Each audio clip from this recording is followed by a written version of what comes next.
Olá a todos, me chamo Eric Santos Neri, sou estudante do curso de Medicina da Universidade do Estado da Bahia. Estou aqui hoje para apresentar o meu trabalho, intitulado Análise das Manifestações Clínicas Respiratórias e sua associação com fármacos utilizados na doença inflamatória intestinal, e foi orientado pela doutora Genore Santana e está sendo submetido à 76ª Jornada Nacional de Iniciação Científica na área de Medicina/Clínica Médica. Esses serão os tópicos abordados na minha apresentação. A doença inflamatória intestinal é um distúrbio inflamatório crônico idiopático que atinge o aparelho gastrointestinal. Ela é subdividida em doença de Crohn e retocolite ulcerativa. Além das manifestações intestinais, existe uma gama de manifestações sistêmicas que estão associadas à DI. Dentre elas, uma das menos exploradas são as manifestações pulmonares.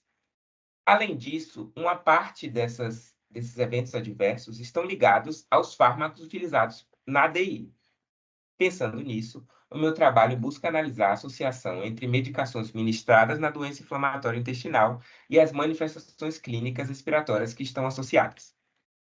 Para tanto, foi feito um corte transversal unicêntrico no Hospital Geral Roberto Santos, que dispõe de um ambulatório especializado em DI. Foi feito também um cálculo amostral de 276 pacientes com base na população em geral. O rastreamento foi feito com pacientes que estavam agendados neste ambulatório e que cumprissem os critérios de inclusão e não cumprissem os critérios de exclusão. Diversas variáveis foram coletadas, dentre elas a análise sociodemográfica, as medicações utilizadas e também se tinham ou não sintomas respiratórios. A análise da associação foi feita utilizando o teste Q-quadrado ou o teste exato de Fischer, enquanto o tamanho de efeito foi medido com a razão de chances de prevalência, a um intervalo de confiança de 95%. Assim, obtivemos uma amostra de 280 pacientes, sendo que destes, 48 referiram ter algum sintoma respiratório, e a dispneia foi o mais comum.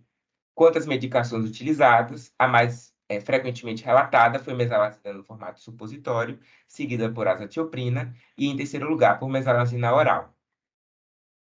Analisando a associação entre sintomas respiratórios e medicações utilizadas, a única que apresentou uma associação estatisticamente significativa foi a sulfasalazina e a tosse seca, que apresentou uma razão de chances de prevalência de 2,95. Outro valor que cabe destacar é a associação entre o ustekinumab e dispneia, que não se mostrou significativa ao observarmos o teste de Fischer, o teste exato de Fischer, mas obteve uma razão de chances significativa, já que não cruzou a linha de nulidade. Apesar de tudo, como a amostra que utilizava essa medicação foi pequena, tivemos um intervalo de confiança bastante largo. Os aminosalicilatos, classicamente, já são associados a manifestações pulmonares. Numa série de casos, 196 casos de pneumonia eosinofílica, 45 deles foram associados aos aminosalicilatos. Mais especificamente falando da sulfasalazina, desde 1976, existem relatos associando ela a diversos fenótipos de doenças pulmonares, sempre cursando com sintomas inespecíficos, como dispneia, febre torácica e tosse. O ustekinumab tem uma associação mais incerta com manifestações pulmonares. Apenas 3 casos na literatura o associavam à pneumonia por agentes atípicos, em especial a Legionella pneumófila. Quanto à pneumonite de hipersensibilidade, somente um caso associou o ustekinumab a este fenótipo de apresentação pulmonar. Logo, mais estudos são necessários para consolidar se essa associação existe ou não. O meu estudo possui algumas limitações, como os sintomas pulmonares terem sido caracterizados de maneira subjetiva, o que fica sujeito ao viés de memória. Não foram realizados exames complementares para avaliação pulmonar, visto que a literatura refere que muitos dos sintomas causados pelas medicações são subclínicos. Desculpe, muitos dos sinais.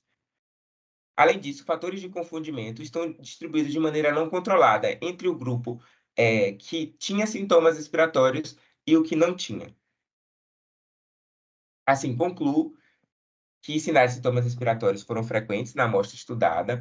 Tosse seca foi o único sintoma que se mostrou associado ao medicamento, a sulfasalazina, e nenhum outro medicamento estudado se mostrou associado a qualquer manifestação respiratória. Essas foram as referências utilizadas. Muito obrigado.